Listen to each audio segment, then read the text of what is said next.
Jeannie really broke down the role of the Spirit and gave us ways to strengthen our inner spirit. And then as a group, when we went into our breakout rooms, we discussed the Spirit, and we discussed there were 3 things that the Spirit was comprised of. Huh. Great. Okay. Oh, there it is. And that was the conscience, the intuition, the still small voice, and communion with Yahuah. And we talked about how in order for the Spirit to govern our lives, the soul must give its consent, because the Spirit cannot act on the body by itself. It has to have the cooperation of the soul or the will. So we had, in our breakout rooms, we discussed about your soul or will has to submit and say, yes, Spirit, govern my life. And we were able to share some experiences in that and really look at what the Spirit does. But we know that we are a spirit, soul, and body. We're tripart being. But we need balance in our lives. For the work that Yahuah has for us as living souls is to keep the spirit and the body in their right relationship. So tonight, we are going to talk about the soul. All right. Is everyone following me? Can you give me a thumbs up, those that are understanding me? Okay. Thank you. So, you know, many can mistaken the soulish realm for a spiritual realm, because in that soulish realm, we have a lot of emotions. There's a lot of feelings that go on with that. And a lot of people can even think that that is a spiritual. But you know, the world absolutely loves the soul, because they advertise for it. Even self-help programs are looking to help the soul. We can find it even in churches, that they're really trying to focus on the soul, on the building that soul up. And if we allow the soul to become a dictator of our lives, it can result in depression, anxiety, stress, loneliness, hopelessness, fear, and oppression. So tonight we're going to discuss the soul so we can put it in balance. And how we can put things in balance is we gotta know what it is. We gotta know what exactly we're gonna break down the soul. So starting off, the soul is where the personality of the woman resides. It's what constitutes a person's personality. It's the will, the mind, and the emotion. So the will, this is where you make your decisions. You know, we decide, are we willing to do it or not willing to do it?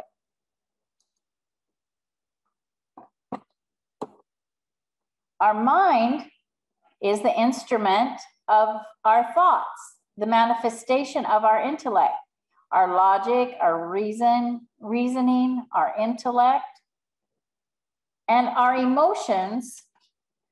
Basically, I really like to do this, or I don't like to do that.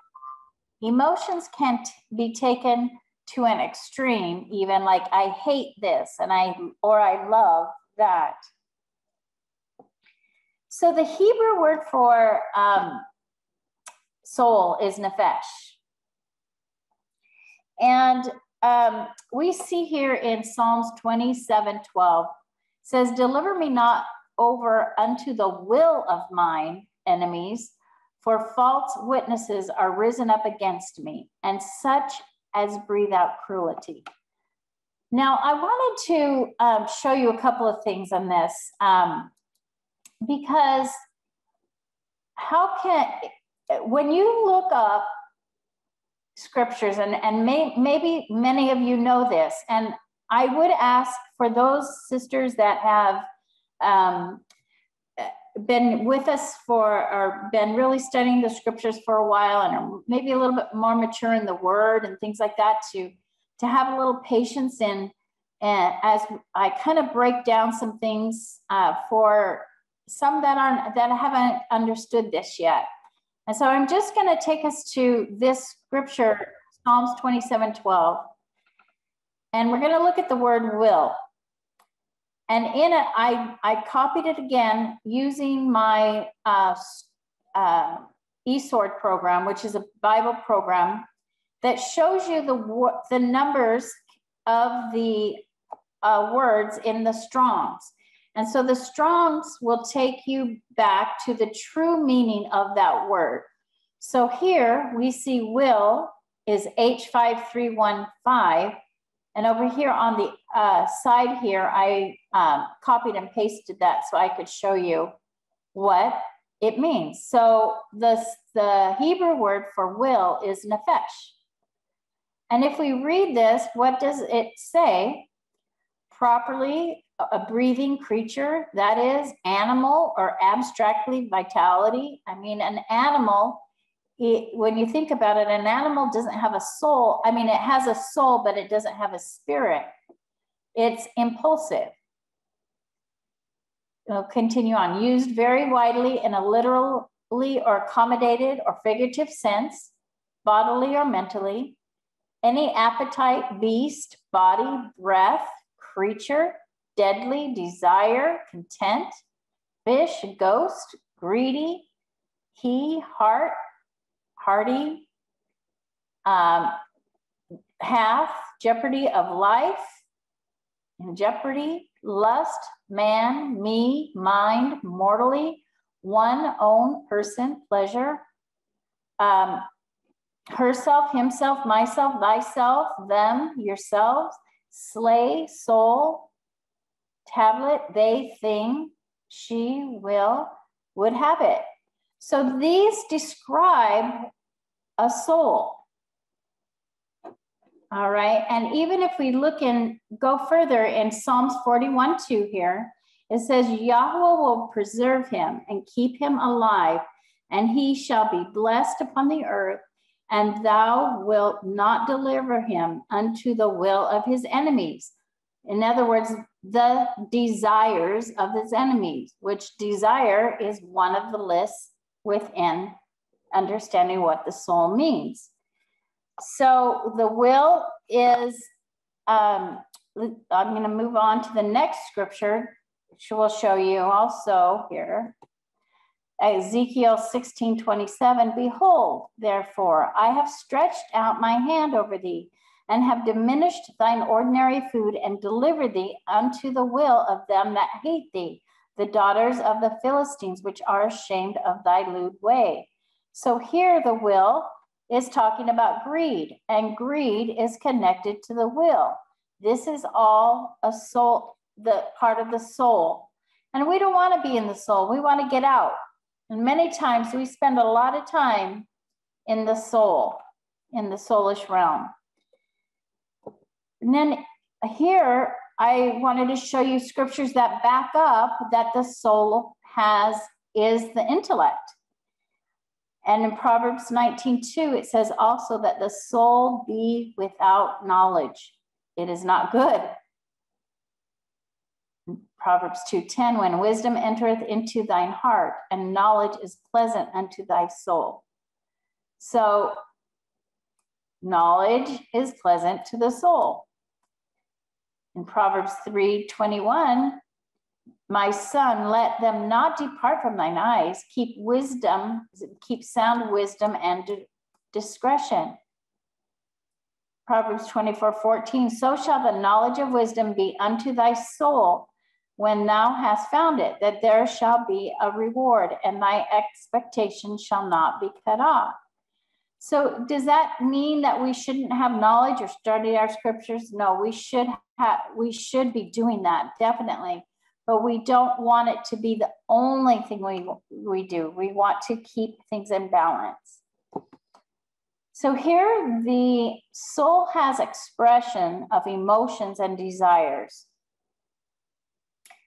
And it says Deuteronomy 21:14, and it shall be, if thou have no delight in her, then thou shalt not let her go, whether she will. So then thou shalt not let her go, whether she desires. In Numbers 32, if a man vows a vow unto Yahuah, if he makes a promise or desires a vow or makes a vow, makes a decision unto Yahuah or swear an oath to blind his soul with a bond, he shall not break his word. He shall do according to all that proceedeth out of his mouth. In 1 Corinthians 22:19, now set your heart and your soul to seek Yahuah, your Elohim. Arise therefore and build ye this sanctuary of Yahuah Elohim, to bring the ark of the covenant of Yahuah and the holy vessels of Elohim into the house that is to be built to the name of Yahuah. So,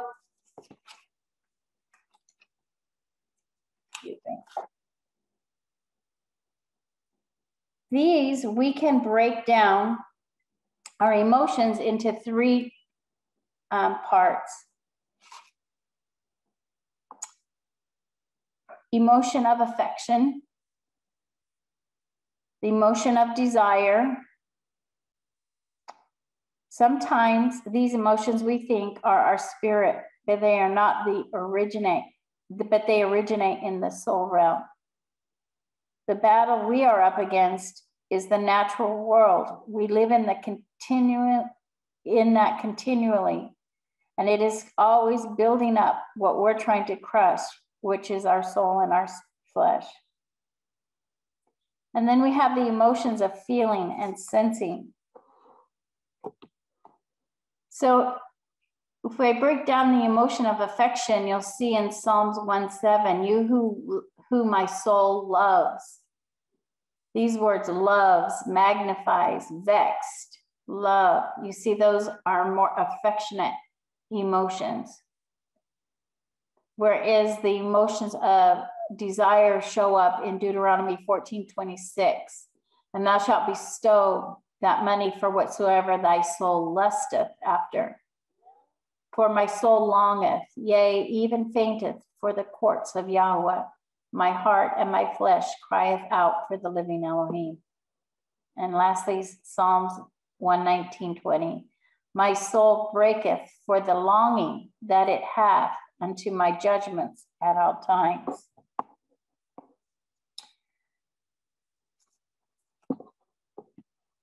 And last, the emotions of feeling and sensing. Matthew 26:38, my soul is very sorrowful. Return, O my soul, to you your rest. Let your soul delight itself in fatness and sweetness to the soul. These are all examples of the feeling and sensing emotions. So the soul accounts for our life. The word NEPHESH often translates as life. The soul, when we're reading in the scriptures, and the soul accounts for a lot of our life, but Yah wants it to account for less because he wants us to move in the spirit.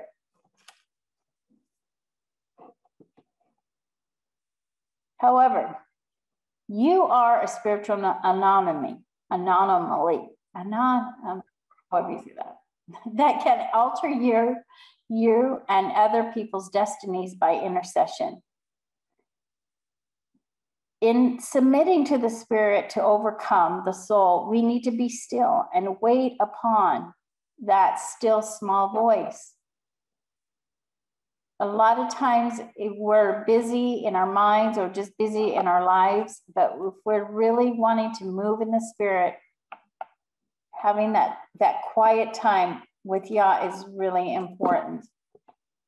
listening to that still small voice. Matthew had quoted in his New Man series, we need to activate our spiritual man. If we don't do this, we are no different than the animals, the heathen. It's the spirit that distinguishes us. The spirit came from Yahuah. See, our divine nature is what sets us apart, giving us reasoning and the ability to operate beyond impulse, as if we were talking about with animals. If we are the temple of Yahuah, then we have to put our house in order. And the order is the spirit commits matters to the soul, who in turn commands the flesh to carry it out. This is the house of order. Sinning is the matter of the soul's will. When you sin, that's an outward action, and then it darkens the spirit, which is an inward action. What's the answer? Yahusha can reverse the curse by cleaning the inside of the cup first and then the outward actions. This will reverse the curse that is the power of Yahusha. Yahuah works on the spirit, which illuminates the mind, which stirs the emotions, affecting the will, thereby affecting our very walk. But we want to beware, because Satan wants to trip our walk, which darkens our mind, which shifts our will, and it strangles our spirit. Micah 6:7, it says the sin of the soul. These are another examples of how sinning is in that soul. Ezekiel 18:4, the soul that sins. So the spirit, in order for the spirit to move in your life, your soul has to will it or give it permission to rule and reign. The soul can get in the way and disrupt the spirit from moving. We need to keep our balance in our spirit, soul, and body. For 2 Timothy 1:7, it says, for Elohim hath not given us the spirit of fear, but of power. And I'm talking dunamis power, which is Greek for power, force, ability. For Yahuah has equipped us, and it is up to us to use the things he's given us to walk in the spirit realm that he's designed. May we continue to seek ye first the kingdom and his righteousness, that all will be added unto us, all spiritual things. You see, because we are between two kingdoms, and we need to have ourselves, we need to know who we are. We need to know that we are the spirit, soul, and body, so that we can fight a good fight, that we can live in that spiritual realm. And I want to just encourage you tonight, we're going to break into some breakout rooms for some discussions, but to really think. I mean, I know emotions, as far as I think women particularly, we can really live in those emotions of fear, anxiety, or anxiousness, even happiness or sadness. It's easy for us to live in that way, in those feelings. But we need to check ourselves. Are we responding to the things in our life with those emotions? Are we responding it with our spirit? And that's why a lot of times I think we can look and see what's going on if we're in a crisis, that we look at it as an opportunity to draw closer to Yahuah. It's an opportunity to have him manifest himself even more in our lives. And so tonight I'm going to go ahead and break into some breakout rooms where we can have some discussion.